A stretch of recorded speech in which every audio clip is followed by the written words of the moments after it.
right, ladies, welcome back to Thanks for the Trauma. First, ladies, I want to say that things have been looking really great for our podcast. We've had a lot more viewers.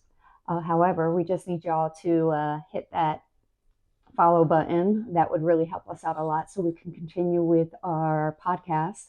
Other than that, how are you ladies been? I've been doing good. Well, I mean, you had a little fall and everything like that, so you're recovering from your fall. Yeah, I sprained my ankle, still recovering. And now I went to a dermatologist. I got precancerous cells in my face, and now I got to do this cream to get rid of that. And you're just trying to heal from that. Yeah, I thought 2026 was going to be my year. I still have, 10 months to go, but I think we all but better things are yet to come. Yes. I think we all had a little rough patch going on. I'm getting over bronchitis. Oh, that's what I was going to say. Don't jinx me with anything, please. I mean, you've had a blessed year so far. I know, but I'm just saying I'm having a pretty good year, so I want to stay on that path and everything like that. So I was thinking tonight that we should really talk about how we'd want our podcast to look, or even in the future, next couple of weeks, of things that we would really like to record. Things that I would really like to discuss is triggers. Like, what really triggers you, and really think about that when I'm saying that to you. Like, what are your triggers? For me, I would definitely say it is going to be definitely smells, definitely places, and definitely people that are triggers to me. And we can get more in detail with that maybe in the next couple of weeks in one of our other podcasts. But for you all, what do you all think? Definitely smells, 100%. My wife will tell you if I say I smell something and she's like, no, there's nothing. I'm like, no, I'm telling you what I smell. Or if I look at her, if someone's sitting next to me and I give her that look, she'll look at me and is like, what's wrong? I'm like, come save me. Or listen, there's a smell. Like, smells are 100%. Doors being shut. We spoke about that before. Like, I cannot be in a room if a door is shut. Yeah, I almost go into almost a panic attack. If things are really unorganized, like y'all know, I collect strawberry shortcake and Cabbage Patch Kids, and my craft room right now is such a disaster. It's giving me the worst anxiety. Yeah, it's like I cannot wait to get in there and redo the whole room. I'm going to actually have to take pictures for y'all to show you. To show you the room and everything like that. The clutter, it just gives me, I can't even go to certain people's houses because of it. So for you, Angel? I think words, certain words. The smells, of course, the smells. And I didn't think about it, but yeah, it's like that, the chaos of if you walk into a room and it's not organized, that is a trigger for me too. I have to also backpedal for a minute. Words also. If somebody is talking to me, but if I feel that they are coming at me versus talking to me, more accusing me versus being falsely accused. Yeah, being falsely accused, or I get very defensive quickly, and I'll go from 0 to 100 in a blink of an eye.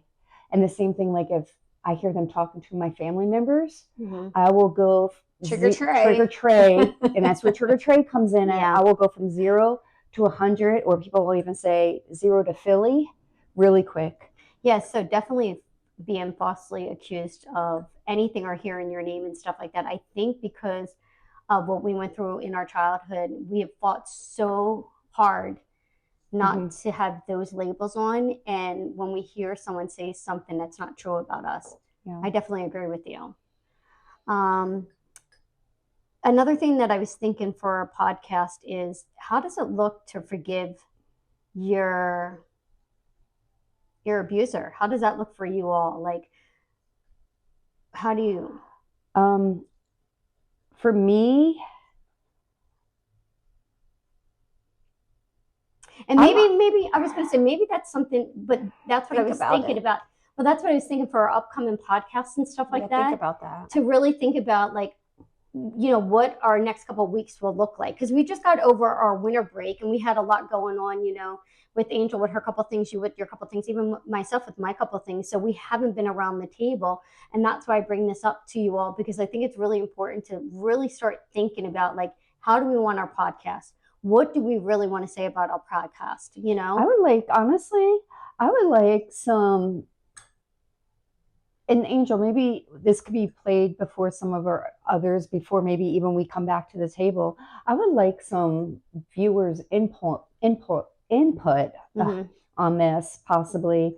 Like, how do you, or how could you forgive something so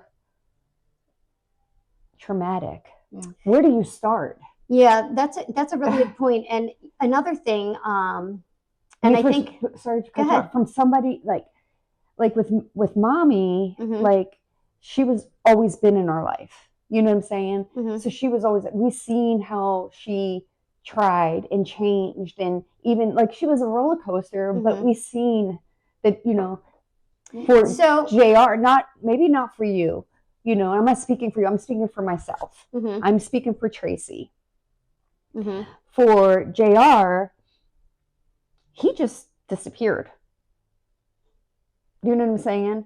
He still has not given answers to any questions. So I think that's a really good point that you make, but I think that's why we're all in different stages of our, forgiveness and stuff like that. And I think that's another episode that we can actually talk about, because I'm at such a different point that, yes, I actually pray for him that he can get better. He can recognize what he has done to us.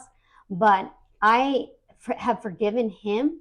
Of course, I don't forget the hell that we were put through and all the abuse that we were put through. But I'm in a different part of my life with that. And then, you're different, Angel's different. And I even think the views with mommy and stuff like that, how we all have different views of mommy. I feel that maybe if I got answers to understand, I think I would be on a different level. But this is the thing you have to think about with abusers. You're not going to get answers that you want. And you have to make that peace with yourself. And they're probably not going to be answers that I want. They're probably not. But they may be answers that I could help understand, and maybe I could help him. Yeah, but maybe I won't be able to help him, but maybe I could help understand why he is the way he is. Listen, the problem with some of the people who have abused us is they have blocked out that part. Okay. And they I may lose it right now. But okay. It's but okay. This is my thing, okay? Every man that has ever been in my life, every man but one man, and God rest his soul because he's not here right now, every man that has ever been in my life has abused me. Every man. In one shape, way, or form. Okay, we talked about this just upstairs. We talked about the physical, mental, emotional, but we did not mention verbal abuse. Yes, every man. And that's all abuse. And then for when you said before, sexual abuse. Yes. But like I told you to, and I told her upstairs, like, we forgot the verbal abuse. The verbal abuse is like right up there with all the other ones that we mentioned before. There is not one man that I can say. But this is why I think that's why I feel forgiveness like thing, I need answers. You're not going to get answers, because you know how many times I've wished that, people in my life, I want answers of why you did this to me, and they don't have answers. And then I had to make the choice to make the. We were babies. I know, but we I'm were talking little about kids. For you, but I mean for all of us. But like even, I mean another episode that I once talked to is like we had the JR abuse, but then you two were married, and I had a different abuse where mommy married to a very dysfunctional family, and that abuse, that trauma from there. That's why like. I didn't think about it until I was talking to you recently, where I'm like, wait a minute, my trauma still continued with this level. And then my next level was my marriage. Yeah. How that was very toxic because of the relationships and the things that happened to me. Well, that's what I'm saying. I think that when we also think about, and we talked about this last night, about your abuse just continued. And Trey, and I'm sorry, and we're just trying to give you a couple minutes and everything like that, because like I definitely feel that what you're talking about needs to be in its own podcast. Yeah. Like it's really, really important. And you really need to write some of your questions down on. I did. I wrote them and I gave them to Dawn. Dawn is trying to get the answers, and she's not sure if he'll ever answer them. Acknowledge it. I read them. I read the messages. I mean, it's good that she is an advocate for us with him, saying, like I read the message, she's fighting for us. Mm-hmm. Even though we're not there and we're not in his face, she's there questioning him, and he just doesn't want to answer the questions. He doesn't. And I think they're acknowledged. And I know that like right now, and this is what we talked about before, we're like a little bit all over the place because we have so much to share, and we're trying to get our thoughts really like just our thoughts all clear in like what we want to share and what we want to just want to explain and just try to help other people that are going through similar situations and stuff like that. But I just want to go back for a second, and I think that's why like I was saying about Angel last night as we were driving and everything, and I want to go to these 10-minute podcast videos, the 10-minute podcast, because I think it's really important that everybody knows how we're all so different, and it's okay if we have different opinions, different views and stuff like that in the ways that we've seen things, and like you did point out, you were like, hey, you know what, you guys left the house and I was with mommy, and then within 2 months mommy was already remarried, and here this is the next step of abuse that happened to me, and then so it's just a layer effect. And then also I feel like that made me think back, as much as maybe our other siblings want to say, hey, she changed and stuff like that, but then when you look at this example of what she allowed under her own household, you think in your mind like, wait, what? And then it makes you think back. And I think that's sometimes when we're talking in our podcast, you may say something and it like triggers me, and I'm like, you know what, I remember this or I remember that.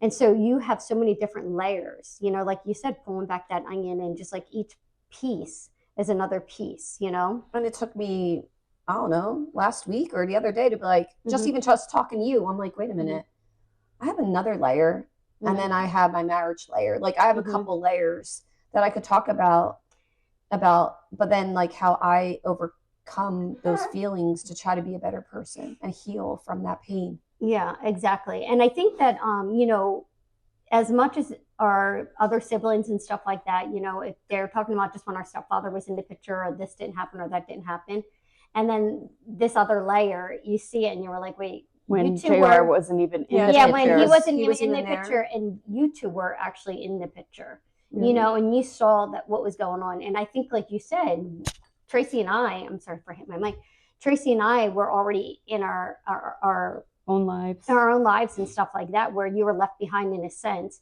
where you had the next layer of the abuse that you went through. And that's why you guys are all like so quick to like defend mommy or say, oh, mommy's changed, but I never seen that. So the thing is that I think towards, like I said again, towards the end of her life, she started to change and everything like that. But I think because Angel had so much hurt and stuff like that, we had the hurt before. That's what we witnessed, was before. And then Angel witnessed it after we left. Well, she continued witnessing before JR, after JR. And then also, I think even having your own kids and stuff like that. And, there was a couple of situations where that same kind of dysfunction went on and everything like that. And I think for me, raising my kids and stuff like that, I kept my kids away from that. And that's why so many years I battled with, mommy. I battled with our other siblings and stuff like that, because I had to keep my kids safe and separate. And I think as a parent, that's your job. Your job is to protect your children first. And I think that is something that we didn't have. And I think you also went through it in your late teenage years.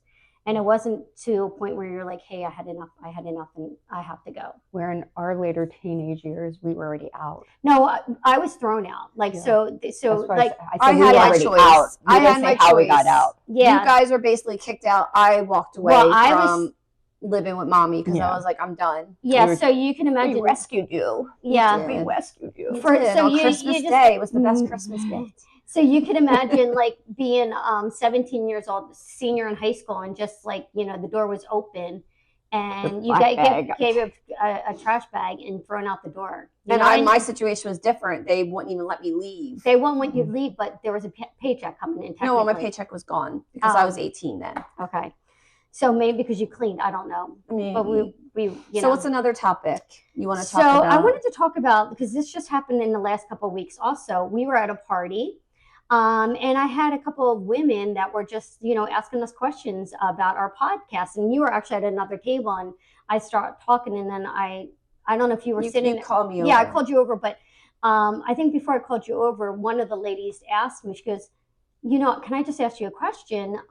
She said, how do you feel after your podcast? And I think we had mentioned this, before, sometimes how we feel, and after we talk about certain things, we feel really overwhelmed. For myself, I feel overwhelmed, and I don't feel overwhelmed because that's my life now. I feel just sad and overwhelmed because I think about that child, like you said, that 5-year-old child that went through the stuff that 5-year-old child went through. The things of like thinking about, like when we go back again, and this is how we get off topic, but about the smells, how people would judge us because of the way we smelled or the way that we looked and everything like that. And that really wasn't fair to that 5-year-old child or the 7-year-old child or anything like that. But it was a great question that she, asked and everything like that. And she had asked me, would you ever have like anyone, come onto your podcast and stuff like that and, want to share maybe their story because they have been inspired by some of the stuff. And I was really surprised, because there's stuff that I have shared outside of this podcast that we haven't shared on this podcast yet because we don't feel in a safe place to share yet. But when she heard some of this stuff, that's when she had said about, having other people come on. So I think that I think we're going to have a great year. I know that it's been both of you had a hard start, but I really, really feel that this is going to be a great year of healing. For me, I definitely feel like the chains have been broken. I don't really, like I said, I pray, and I'm sorry, I'm going to use a Bible verse, but you pray for your enemies, like that. You pray for them, because I felt for so many years he was an enemy to me because he was my abuser. But I pray for him because I would never want anyone to go through what we're going through. And now hearing what he's going through and stuff like that, I do have sympathy and empathy for him.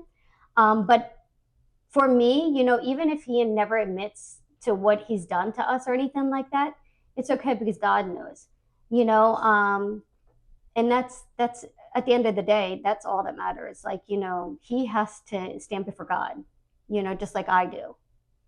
Do you all have anything to say?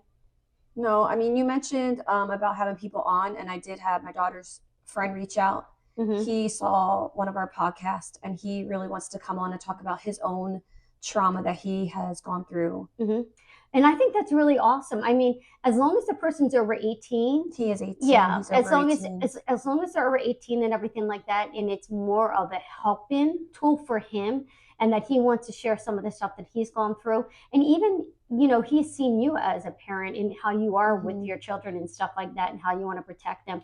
I think it's really, really awesome. Tracy? I had spoke to you guys before that I think it would be really a good idea for us to get like a social worker or a child therapist to come on and speak like with us, and to actually, not. Yeah, because we're just to talk about like what we went through and to analyze like what we actually went through. Yeah, because we're not professionals. We're just basically telling our real stuff of what happened in our life, and get their feedback of everything. Exactly. And, maybe how we can help other people going forward and stuff like that. I think it's really important. But like I said, another podcast that I want to talk about is how do we go about forgiving people that have hurt us? And this is one thing that I definitely want to say. I don't think that when you are being abused, so let's just say someone's watching our podcast right now that's being abused, am I saying for you to forgive your abuser? Absolutely not. Am I saying for someone that has been abused, maybe in a relationship or something like that, to go back to your partner? I'm not saying any of that kind of thing, about forgiveness and for you to to have forgiveness for that person when you're going through when you're in it still. Yeah, when you're in it still. This is like walking away and you have time to heal yeah, and process. Exactly. And how you go about those. And I really have found like some comfort and stuff like that going through counseling, you know, with my church's support and stuff like that, and finding some really good tools that I have to have the peace over me that brings peace in my life. You're not saying what happened is okay, and that I'm not saying that what happened was okay. It's part of what I went through in my life, but today I'm the person that I am because of the heartaches that I went through, and that's why I probably appreciate life so much. I take my my responsibility of investing in my children and my grandchildren so important, because if I don't, then who will? And then the wrong people can come in, and we're the perfect example of how that happened when we were children. And like you said, all three of us are different. All three of us are in different places. Like I'm the person I am. I'm because of what I went through, just like you're saying, and I'm strong, I'm loving, I'll give you the shirt off my back, but I don't think I'm in a place to forgive him because I feel that I need answers. I need to know why. Like, what were you thinking? Like, what happened in your life that you thought it was okay to do what you did to kids? Yeah, exactly. And then Angel's in her, her own stages of how she feels. Well, I think because, and like, I'll just go back for a quick second about Angel. I think even when we were so, I guess I was so caught up in all this good, positive stuff over here that I wasn't really focusing or even looking at what was still going on. Angel was always looking for that change in mommy, where she didn't see the change, and I think, you and I were so involved in what was going on over here that we were more focusing on like the positive, what was going on. And we were like, hey, listen, we're going to live in this and like I said, I was protecting my kids and even protecting myself, that I was avoiding a lot because, how many years did I not talk to? I didn't talk to you for so many years. I didn't talk to you for so many years. I didn't talk to mommy, and my other siblings for so many years and stuff like that. But it was for me to get the help and peace I need. And you didn't talk to me for so many years because you needed to get the help. Not years, and peace. A couple months. I'm just saying years for myself. Like, people know me, so this is the type of person that I was in the past, and I would have cut to say people off. Yes, I just cut people off because, like, if you hurt me, that's it. I'm like that light switch. That's it. I turn you completely off, and that's it. We're done. And I think that's part of trigger. Like, that's a trigger for me. Listen, I have already been hurt enough, and I will not allow people to hurt me. Or talk to you a certain way. Or talk to me a certain way or anything like that. I think that could be like a trigger too. The way you talk to me or you come at me, like you said. Yep. Don't. Well, yeah, exactly. That's a whole. Yeah, exactly. Let's stick to your list. What else do you have over there? No. I think that because there's more. There's more stuff. There's tons of stuff and everything like that. Because also I want to talk about my divorce, but not so many details, but like how that has changed me and affected me, and how I'm at a better stage in my life, walking away from something that's toxic. Yes, and not realizing it's because of all the stuff I went through as a child, as a teenager, as a young adult, to recreate that chaos in my marriage. It was something that felt comfortable, and what's that word? Like content? Maybe like just sane. Like it was like kept me normal. It felt normal, even though that's not normal. Well, I wonder also with you and stuff like that, because you did have 2 small children at that time and stuff like that, and you already knew the struggles and the kind of lifestyle. I did not. Don't mean to cut you off. I did not want to have a broken family. I fought so hard to keep that marriage. So that's a really good point that you make, though. You didn't want a broken home or family or anything like that. But my honestly, kids, because that's what I had. Yeah, but honestly, it probably was the best thing that you could do for your kids. Yeah. Like, I mean, think about that. So I think, honestly, that was a good talk and everything like that. And I think that we're really going to work on some of these topics and stuff like that. But how do you all feel? I feel good. I feel good. So hopefully Tracy gets some kind of answers before we come back to the table. Yeah, I think so. I think. But I mean, you also, I really hope that you process that you might not. Yeah. Yeah. I feel like I never get answers that I'm looking for, though. But you know who has answers? God has answers. Yeah. And honestly, that's who I've been turning to a lot. That's awesome. Yep. So. Okay. Well, thanks for for the the trauma.